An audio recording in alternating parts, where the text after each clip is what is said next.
All right, guys, live on the Gashouse Gang. Welcome. I am in a bunker in an undisclosed location for the show today. Bernie Miklasz, the other way. Bernie Miklasz, Kevin Wheeler with you here on the Gashouse Gang here. Tuesday before Thanksgiving. Programming note, no Gashouse Gang on Thursday. You guys may have mentioned that yesterday, Bernie, but I was on the road, so I didn't catch it live. I'm going to catch up on the Monday edition when I get a chance to later on this afternoon now that I'm settled into the bunker.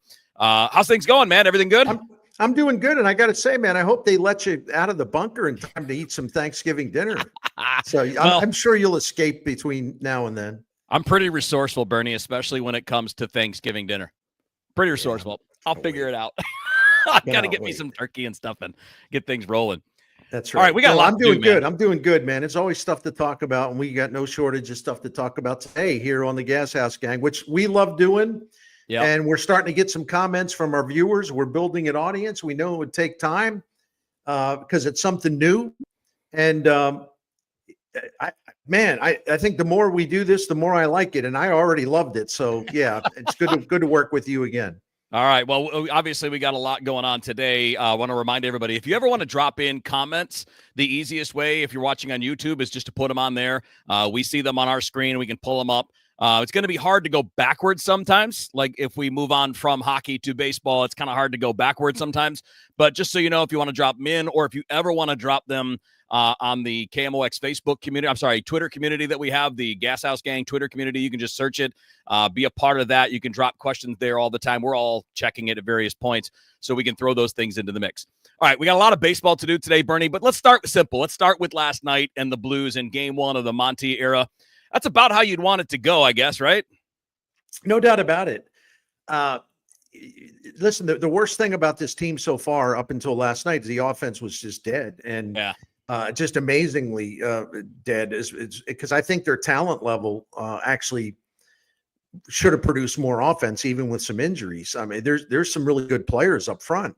But Montgomery has got such a presence and he's got such a personality, and he's smart enough. He's been around enough, and he knows a lot of the players on this team. He kind of knows what the Blues need to quickly accelerate the offense. And he also knows the players that have been around, the players, and there's a lot of them since his time as an assistant coach in St. Louis. He knows what they need as individuals, how you get these guys going and how you make the best of them.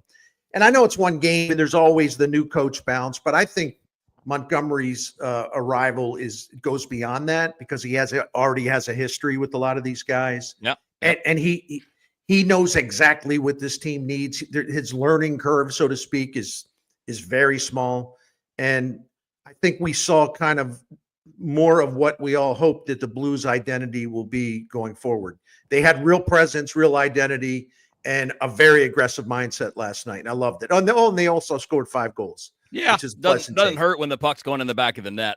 Right. That's always a good benefit. You know, we talked about this last week. You made a really good point, Bern, about how so much in hockey ends up coming down to players either buying into what a coach is selling. Because, look, no coach is reinventing the wheel. Jim Montgomery didn't come in yesterday and say new magic words that they hadn't heard before. But sometimes this kind of change can be good. We've seen it, right? We saw Craig Berube's promotion to the head job jumpstart a Stanley Cup run. Then, of course, you only get a couple years later and you're firing that coach because that doesn't work anymore. I don't know if last night is automatically an indictment of the player's performance before, but I will say this. I thought Robert Thomas' post-game comments were really good. When he was asked about playing for Montgomery, he said, well, before I do that, I want to talk about Drew Bannister and what a great guy he was and how much he helped me and all of that, because it is helpful and doesn't fix anything. It doesn't change anything, but it's helpful for the players to acknowledge that this is largely on them, that it's up to them to implement what's being put before them by any coach, head coach, assistant coach, whatever. And it's on them when they don't. Well, it is. Although it's interesting because, after another dreadful loss in Bannister's final game, the one against the New York Islanders, he scored 1 goal and we're just flat. Yeah. I thought Pavel Buchnevich had some really pointed things to say. They could be construed as damning damning in terms of the coach, because he said, well, we don't work on offense. We work on defense. We don't work on offense. And the fact that Zach, we can say, and I don't disagree with you, but we can say, yeah, it's on the players. It always is. The players got to perform. Yeah. But I thought the best thing about last night's win, other than the fact that it was a win, is that you had a guy who is a huge part of the Blues' future. Late last season, Zach Balduke did some really good things. He's a natural-born goal scorer. He's still learning other parts of the game, but the kid knows what he's doing if you get him the puck. And he needs to be busy on the ice. He needs a lot of action. He needs a lot of opportunities. And he hadn't scored a goal all season, and Drew Bannister had scratched him 6 or 7 times, didn't even play him. And Monty goes in there right away. I mean, Zach Balduke's getting a lot of ice time, and boom, boom, 2 goals. Yeah. And we could see what he was doing. So I never understood. I'm not just saying this after the fact when it's convenient. I never understood why where the Blues are retooling and they spend so much time talking about all the great young players they believe they have and that are coming. How a guy like Balduke could be upstairs in the press box wearing a nice looking suit instead of being on the ice. So that's one thing Montgomery did. Sure. That changed from what the previous coach was doing. Listen, I feel bad for Bannister. I'm not a heartless guy, but I also just know how this league works. And after all, if Jim Montgomery, since his time in Boston, the Bruins had a .715 points percentage, by far the best in the league. If he can get whacked 20 games or so into the season, I think Bannister can, right? Welcome to the club, right? You know what I mean? I like to say, well, I mean, it's not like I'm heartless, but it has nothing to do with heartless, man. NHL coaches get whacked all the time. Experienced ones, Stanley Cup winners, new guys, they get whacked all the time. So I think the change obviously is going to impact the Blues long term, even short term, in a positive way. No, that's a good point, Bern, because tactically speaking, a different message can strike a different response. I don't think any of it, and I guess this is where we strike the balance, right? We can see where if we're hearing from players we don't practice offense and your offense has been lagging, well, then clearly that's a change that can be helpful. And we saw last night just more minutes for a talented young offensive player. And we got a comment about that a second ago, just, getting more shots, getting more opportunities. And, young players that can score, Bernie, too often are broken in like down the lineup and, because you're trying to limit exposure, but then they're also limiting opportunity. So I think that's a tactical. I'm glad you brought that up because there are things that coaches can do better. The one thing that players can't do is look like they're not playing hard, which we saw a lot of. Yes. We had players calling other players out saying we quit in the third period of a game and things along those lines. So you're right. There's a balance. Everybody has a share of it. Now the question is, how much of a change can we get? I mean, Montgomery's a really high-end coach. There's a lot of season left. So how big a turnaround's possible?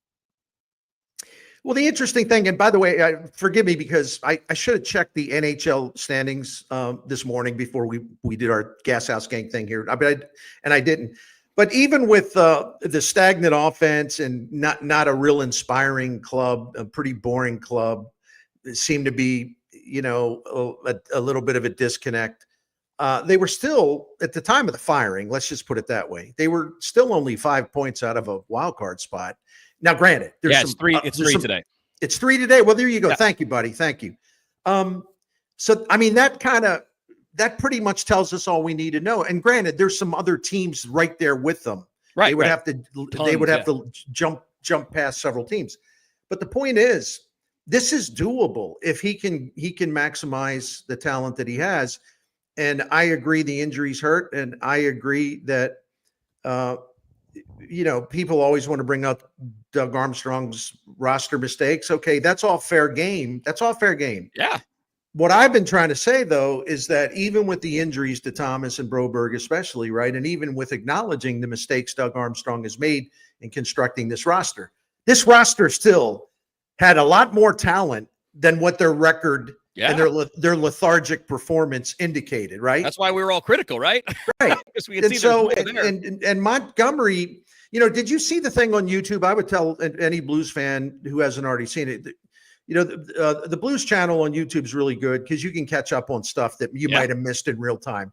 post-game interviews. They had a great thing. Somebody had a camera in the locker room, team employee or whatever, with Montgomery coming and talk to the team after his first win. And I like what he had to say, but it was really direct. It was short. It was upbeat. It wasn't any Newt Rockney thing, right? But it was really good. And he's on his way. As he's on his way out, Braden Shen stops him and says, Monty. And he says, we got something for you. They gave him the puck from his first win as nice head coach. But Shen said something that was really heartfelt. He said, the guys in this room have so much respect for you. And later on, they were talking about other players. It's like, listen, when he was here as an assistant coach, he helped us all get better. We just admire this guy so much. We know what he can do. And first of all, you love that positivity, that big surge of instant energy, but it's sincere energy because he knows these guys and they know him. So he has a jump start. There's no breaking in period for him. Yep. So in other words, it's not going to be one of these deals where it's like, well, the new coach is going to need a couple, 3 weeks to kind of get a read on things. I think Montgomery comes to St. Louis in this opportunity. He's pretty much up to full speed before he even coaches his first game. So to your question, my friend, they have a chance to do this because the coach's history with this team and his knowledge of this team gives them something that a lot of times when teams make coaching changes, they don't have right away. Yeah. So that institutional knowledge, if you will. And Doug Armstrong and I'm convinced these guys talk more than they probably let on. I'm sure that Doug Armstrong filled them in on some things. So I just look forward to seeing. It ain't going to be easy. It ain't going to be as easy as last night, but I think the forecast is more promising, certainly. This is the Gashouse Gang. Sorry for talking so long. Oh, man. no, great. Perfect. Dude, when you're on a roll, just keep rolling. Don't worry. All right, it's the Gashouse Gang here on all of the KMOX social media outlets on Twitter, Facebook, YouTube. This will be coming as a podcast later. And yes, I just want to remind everybody, it is in the works to have this on Apple, Spotify, and on the Odyssey app. I don't know what the thing is. We've done our side of it according to the bosses, the powers that be. We're just waiting for people at a corporate level to do that. So it's coming. It's a great question. I'm glad you're asking because we want you to ask that. Right now, you can get the podcast on Cardinals Conversations at KMOX.com. Now, as we roll along, Bernie Miklasz, Kevin Wheeler with you here. Should point out, too, that one of the new members of the family is not that new anymore, Bernie, but relatively the last week and a half. Your friends, you can't see the van right now because there are emojis over it, but the Saliga, right there. There's one down there, too. The Saliga Heating and Cooling fellows jumping on board. No, we love them. And man, they're doing a good thing for us. Pardon me. And sponsoring the Gashouse Gang. You know, it's good to have someone believe in us and get us going. And I'm grateful to Saliga. I always am anyway, because we've been a Saliga family for 15, 16 years. And we've learned what generations of St. Louis families have known about American Saliga Heating and Cooling. They're outstanding at what they do.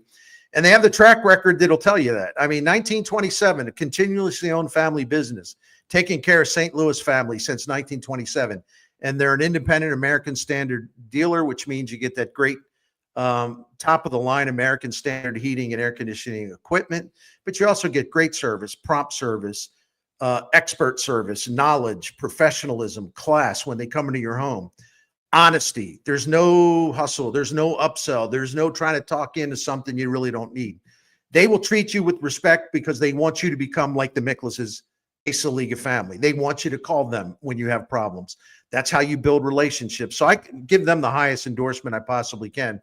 One other thing, ask about their priority club when you call, or you go online, you can find out about it, SaligaHeatingCooling.com, but also you'll find out all the benefits of getting in that maintenance program. We're in it, so I'm not telling you to do something that we're not already doing here at our house. Also, financing options are available, subject to credit approval. So I've gone on a bit here, but I'm proud of Saliga Heating and Cooling. So with that, I say go to SaligaHeatingandCooling.com, and the phone number and all the information is there. All right, let's get into some Cardinal stuff, Bern. A lot of discussion. I've seen some stuff out of the market talking about Nolan Arenado and where he fits. Obviously, he's kind of tied to, it sounds like, the Alex Bregman, Willy Adames market, because if Adames shifts to third for the right contender, which something he said he's willing to do if he's going to get paid. He's a shortstop, but could switch to third. But his market, Arenado's, is tied to a few different moving parts. So I don't think it's going to be something that's an automatic, unless there's a contender out there that wants to strike in advance of those guys getting things done because they think there's a deal. Let's just talk like realistic, okay? As real as we can be. What should we expect as far as what the Cardinals will have to do in terms of eating money And let's kick around too, like what kind of return we're talking about. Because I think I don't know. I feel like sometimes we get confused by this. Now, I would have never guessed the first time around that you would get Arenado from the Rockies for the cost that you got him for, and with the Rockies kicking in money. So I want to say I've been wrong about these things before, but I feel like now that we're at age 34, we've seen the last couple years, and the money that's left is not overwhelming, but it's also money that's left for years 35, 36, and 37. It's going to be interesting to me to see what the market is for him. Yeah, I totally agree. And I think that, Katie Wu had an excellent story today in The Athletic, and she was talking about a lot of things, kind of updating us on the situation. And some of the stuff in there made me scratch my head. And by the way, that's not directed at her report. No. She was just passing along information. Yeah, she's passing along information. But it's like some of the points that she made, this was stuff sourced from what the Cardinals were saying. The trade of Arenado, I'm just looking at my notes, will not be a salary dump. St. Louis wants to target prospects or young players with considerable amount of service time before they become free agency. They want to be able to strengthen the team's future coming out of this. They really don't want to have to eat a lot of money in this deal. And there's even a couple of other things. But the point is, it's like, I understand why they want to convey a message like, hey, we're not going to be easy. We're not going to give you the guy. But if they really think they're going to make a trade where they check all those boxes, it's not a salary dump. We expect to have not only people in return, but young people that can help us. And, we're not going to we're not going to give them away. You're going to have to get them. You're going to have to really impress us. That's just not realistic. It's not going to happen. You can't have both.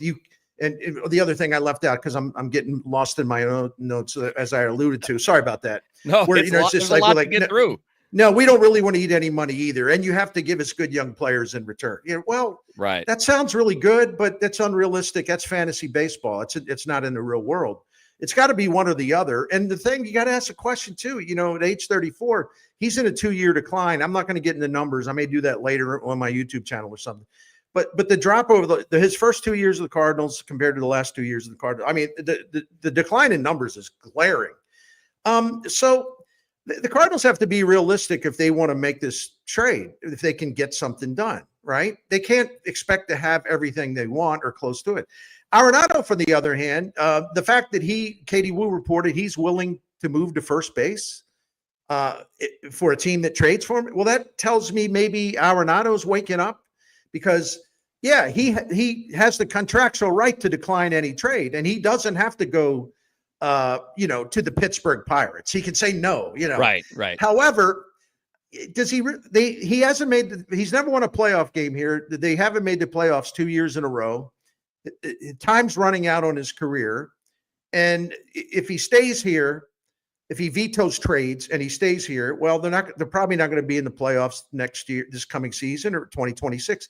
So does he really, as the age creeps in, does he really want to go through a 4 or 5 year stretch where there's no postseason baseball? No. So I think the fact that someone told Katie Wu, well, he's willing to play first base, that tells me maybe that Arenado is waking up to reality about what he should expect. He's willing. This has been one of the preeminent third basemen in the history of baseball. The last couple of years, he's been good. He's been above average.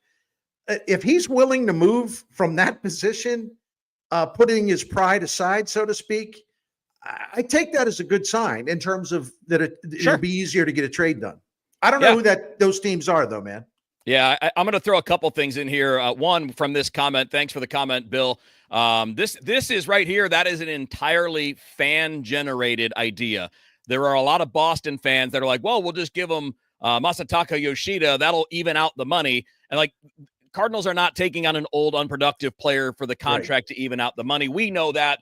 Boston fans don't know what's going on here. So this is not a rip on Boston fans. It's just saying, be careful of where you're seeing it, because there's no way the Cardinals are going to take Yoshida's contract on unless Boston's giving you one of their top 3 or 4 prospects, which I doubt. No, that's right. I seriously doubt that. And Yoshida wouldn't play over Burleson anyway. There's no way they would go down. But that's the kind of stuff we see a lot on social media. And I just want to caution people to be careful. Make sure you're seeing it from someone who covers the sport, not just fans kicking things around, because I get that a lot. I'm sure you do too. I heard this rumor. It's only a rumor if it's coming from somebody that is inside, that has inside information, and be careful of that. Now, I wanted to frame this Arenado thing in terms of what if he was a free agent, right? So what I'm seeing for projections for Paul Goldschmidt from some of the better analytical minds out there is like 1 year, $12 to $15 million, right? But keep in mind that he is 3 years older, right? 3 years older than Arenado. He's 37. Arenado's 34. So I would think if Arenado's a free agent right now, he's getting a multi-year deal because he plays a more premium defensive position.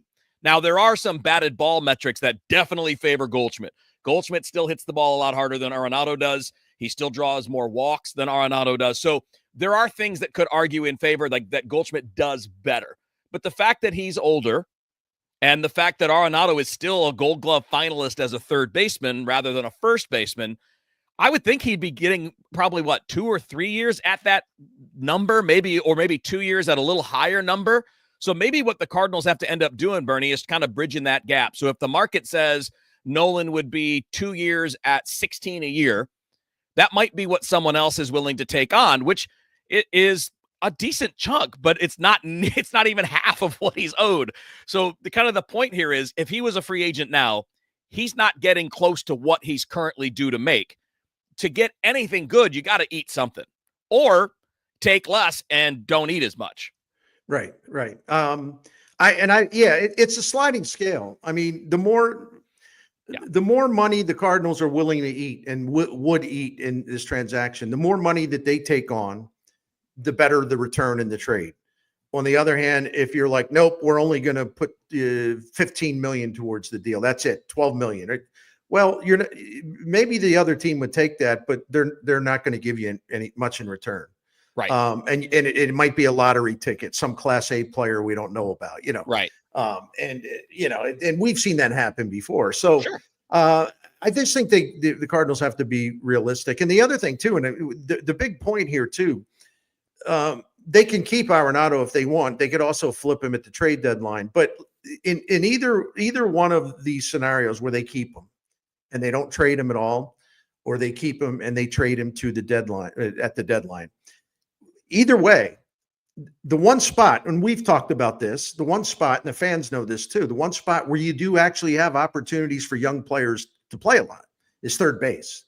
Well, if he's here all season, well, this whole youth movement, you got a blockade there. You really can't take full advantage of it. So what do you do with Gorman? What do you do with Sajasi? They'll play, but if third base is occupied, ain't going to be much work there. And that's one of the few spots where if you have it open, you can do what your plan is. You can execute your plan. Young guys, have at it. Show us what you got.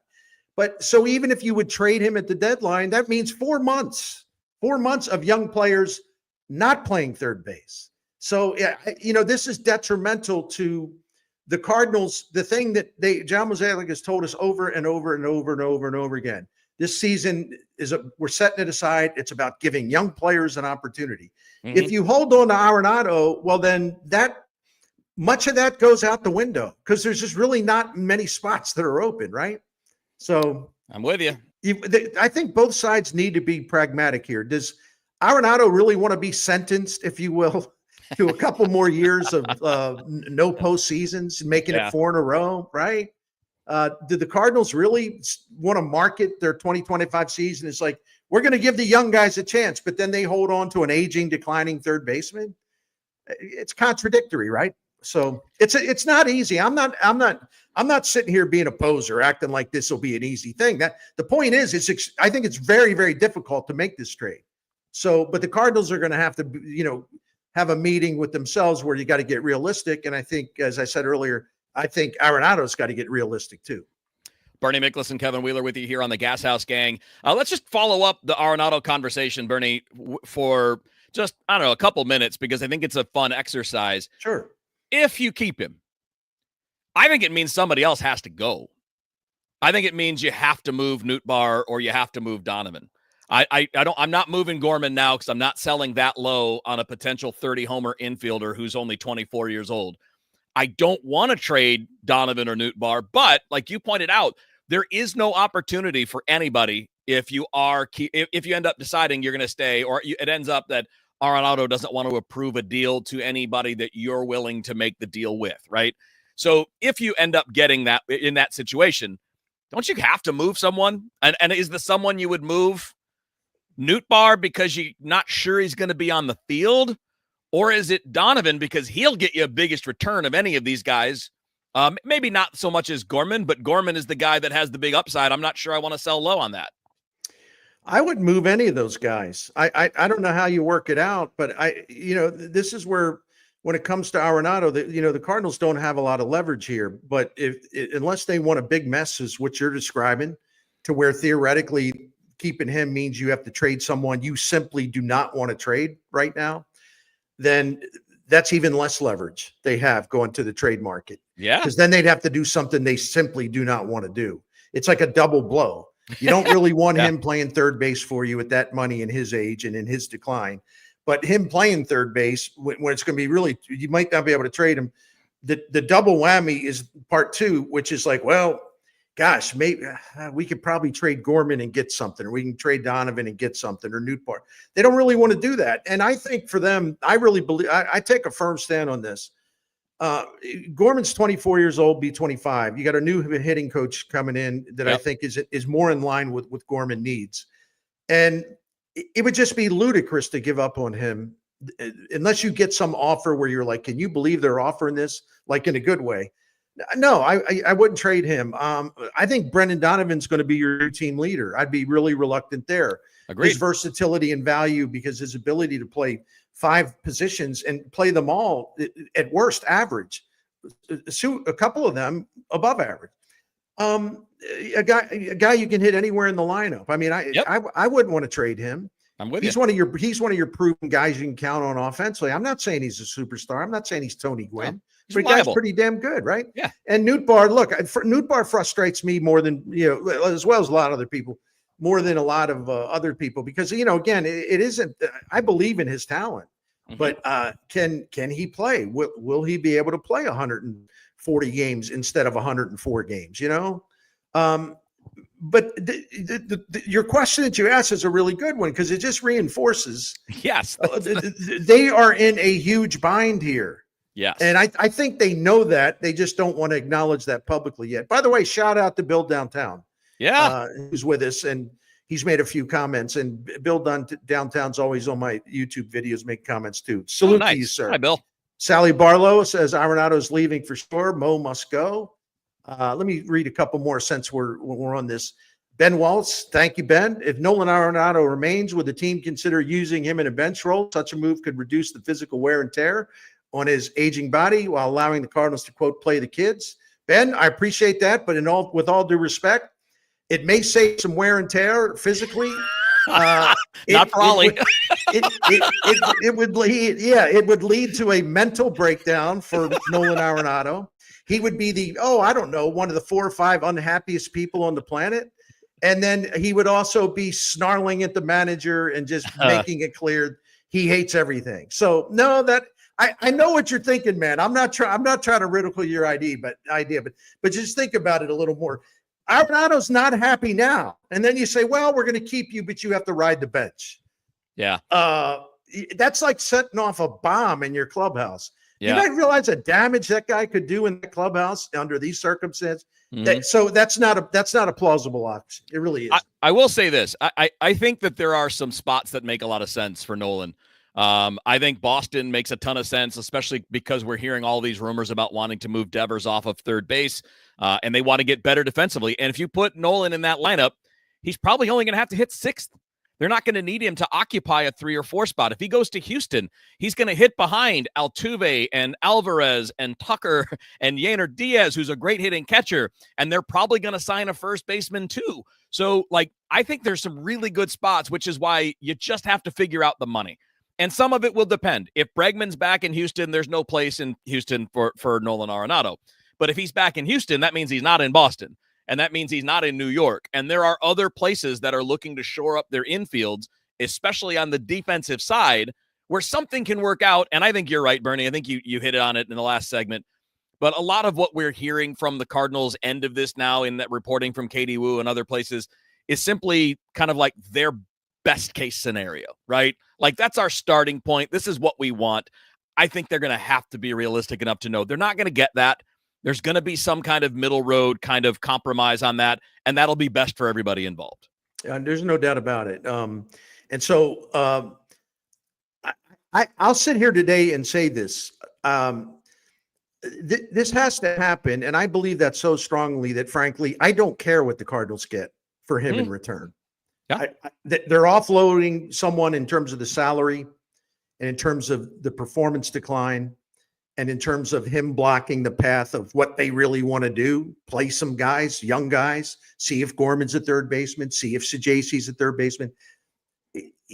You know, at this point, in the kind of the circumstances I described there, he's a liability based on what they want to do, and the fact that you're probably not going to get much for him anyway, and you might have to eat some money. There's no real bright rays of sunshine coming through here. And so I view it as a liability type situation. He ain't going to get younger. He ain't going to get better. You can't use him as a bench guy. You just got to offload him. And if it means you're going to, like I said, get a lottery ticket, like some Class A player that might turn into something. I mean, there's going to be no criticism for me. None. Because I'm realistic. I live in the real world on stuff like this. I'm pragmatic, right? Maybe to a fault, but maybe they'll surprise us. Maybe some team will actually make a jump at something. I don't know. But I got to believe they see the same numbers we do, and the last 2 years have not been pretty, especially 2024. Mm-hmm. Bernie Miklasz and Kevin Wheeler with you here on the Gashouse Gang. All right, I want to, in a second, Bernie, we're going to have about 5-6 minutes, but I want to get into a similar topic, the opportunity creation and expensive veterans that may or may not be in the way at some point. I want to get into that in a second, and we'll have 5-6 minutes to do that. But before we do that, again, another welcome to Saliga Heating and Cooling. Thanks for jumping on the Gashouse Gang, fellas. You know, Saliga Heating and Cooling is an independent American Standard heating and air conditioning dealer, and they're going to be coming up on 100 years in business here in St. Louis. And the continuously owned family, the Saligas, I should say, they have continuously owned this business for nearly 100 years. Dan Saliga does a great job. Shout out to Dan. But they can do anything you want. It doesn't depend, it depends on, it doesn't matter if it's residential, commercial, all makes and models, little jobs, medium jobs, big jobs, new equipment, repairs. They're always going to find the best solution and the cheapest solution, less costly solution for you. You can trust them. That's been our experience in 15, 16 years of working with them. And of course, if you need new equipment, that American Standard heating and air conditioning equipment is absolutely the best. They do some other things too, like indoor air quality. They have humidifiers they can put in. They do duct cleaning. I mean, on and on and on and on. So I just think you should find out more about Saliga Heating and Cooling, but you have it from me. You can count on them and you can trust them. And they have passed the test through nearly 100 years. That's why they're still going strong here in St. Louis. For free quotes, for more info, go to SaligaHeatingandCooling.com. You'll get the phone number. Take a look at that Priority Club maintenance program. I would highly recommend it. Go to SaligaHeatingandCooling.com. Thank you. All right, so Bernie, let's finish up. We got about 5 minutes left on Steven Matz and Miles Mikolas, because I feel, in my view, I feel like they are to the rotation exactly what we've been talking about with Nolan Arenado for the lineup and opportunities for young players. You clearly, as of now, sounds like Sonny's sticking around. Andre Palante's not going anywhere. Eric Fedde is better than Matz and Mikolas, which might make him the better trade candidate because he only has 1 year left and you may get a better return, in which case, sure, you can keep one or two of those guys. But let's say you're not going to get rid of Fedde. Do you have to move either Matz or Mikolas? Do you let them walk for nothing? Just say, bye, see ya, we'll pay you to go away. Do you move one or both to the bullpen to create opportunities? Because on the pitching staff, we can see it. We've talked about it before. The only opportunities would be at the back end of the rotation for guys like McGreevy, eventually for Quinn Matthews, for Gordon Graceffo. Like those are where the opportunities are going to be. Or do we just accept that maybe those opportunities won't be coming on opening day and they come later in the year when you're probably going to need starting pitching? It's an unfortunate situation. It's where that contract extension of Mikolas is really hurting him. Matz has got one more year to go. I think it's $12 million. Yeah, around there. Could there be a market for Matz? Again, you're not going to get anything, but could you offload him? I think maybe. Possibly, there's always an optimist out there. I don't know. But then again, it's the injury history. It still seems like a tough sell, but it's possible. I actually think, and I wish and I hope our dear viewers understand what I'm saying. I actually think there could be a market for Michael simply because there is value in innings. There really is value in innings, and he's one of the best innings guys and starting pitchers in the entire major leagues. He's going to make 32 starts. He's going to throw 200 innings. There might be some ways maybe another team could get him to change some things.